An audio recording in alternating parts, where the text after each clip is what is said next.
আসসালামু আলাইকুম, welcome back to my channel Swapna cooking technique.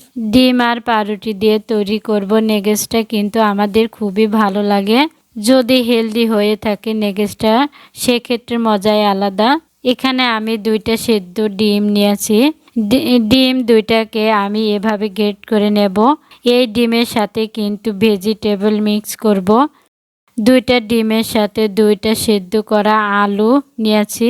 আলু 2টাকে গ্রেট করে নেব। সেক্ষেত্রে ডিমের যে ট্রাফিকটা তৈরি হবে, ডিমটা পুরো রোলের মধ্যে ছড়িয়ে থাকবে, সেটা খেতে খুবই ভালো লাগবে। এর মধ্যে অ্যাড করব গাজর কুচি আর ধনে পাতা কুচি, কাঁচামরিচ কুচি, চিলি ফ্লেক্স আর টমেটো কুচি। সুন্দর কালার আনার জন্য দিয়ে দিচ্ছি হলুদের গুঁড়া, আর সাথে দিয়ে দিচ্ছি শুকনো মরিচের গুঁড়া, আর দিয়ে দিচ্ছি জিরে গুঁড়ো। মশলাটা নিজের পছন্দের মতো ব্যবহার করা যাবে। এটাকে ভালোভাবে মেখে নেওয়ার পরে একদম শেষের দিকে লবণ ইউজ করব। সেক্ষেত্রে ভেজিটেবল থেকে পানি বেরিয়ে আসবে না। এখন দিয়ে দিচ্ছি লবণ। এটা এখন ভালোভাবে মেখে নিয়েছি। এই টাফিনটা রেডি। এই টাফিনটা অনেক ভেজিটেবল ইউজ করা হয়েছে, সেক্ষেত্রে এটা কিন্তু খুব হেলদি হবে।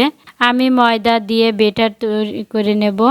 এই ময়দার বেটারটা পরে দরকার হবে। এখানে কাটা পাউরুটি নিয়েছি। পাউরুটির সাইডগুলো কেটে নিতে হবে, না হলে কিন্তু পাউরুটিগুলোকে ফোল্ড করতে প্রবলেম হবে। পাউরুটির সাইডগুলো বেশি ভাজা থাকে।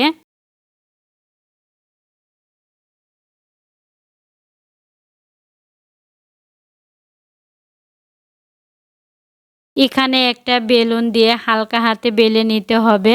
পাউরুটিটা যত বেশি পাতলা করা যাবে, সেক্ষেত্রে রোল করতে ততটাই সুবিধা হবে, দেখতেও ভালো লাগবে। তাই আস্তে আস্তে পাউরুটিটা বেলে নিতে হবে। খুব জোরে চাপ দিলে সেক্ষেত্রে পাউরুটিটা ফেটে যাওয়ার সম্ভাবনা থাকে। আর এভাবে করে সবগুলো পাউরুটি বেলে নিতে হবে।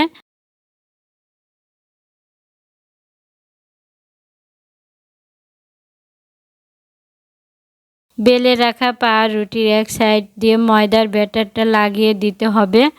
তারপর এটাকে ফোল্ড করতে হবে। এইভাবে অপর সাইডটা ময়দার ব্যাটারটা দিয়ে এটার উপর এটা লাগিয়ে দিতে হবে। তাহলে কোণগুলো রেডি হবে। যে টাফিনটা রেডি করে রেখেছিলাম এর মধ্যে ভরে দিতে হবে। হাত দিয়ে কাজটা করতে হবে।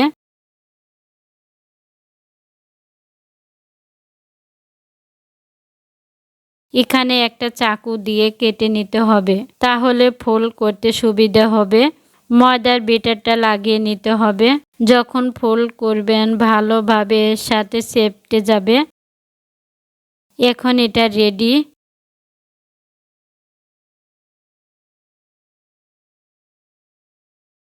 সব কোণগুলো বানিয়ে নেব। এগুলোকে রোস্ট করাও যাবে। এখানে আমি রোস্ট করে নেব।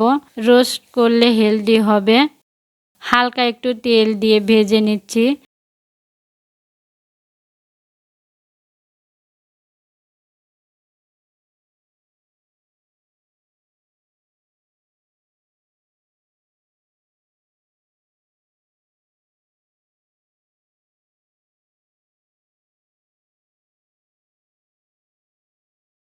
চারদিকটা ঘুরিয়ে ফিরিয়ে ভেজে নিয়েছি।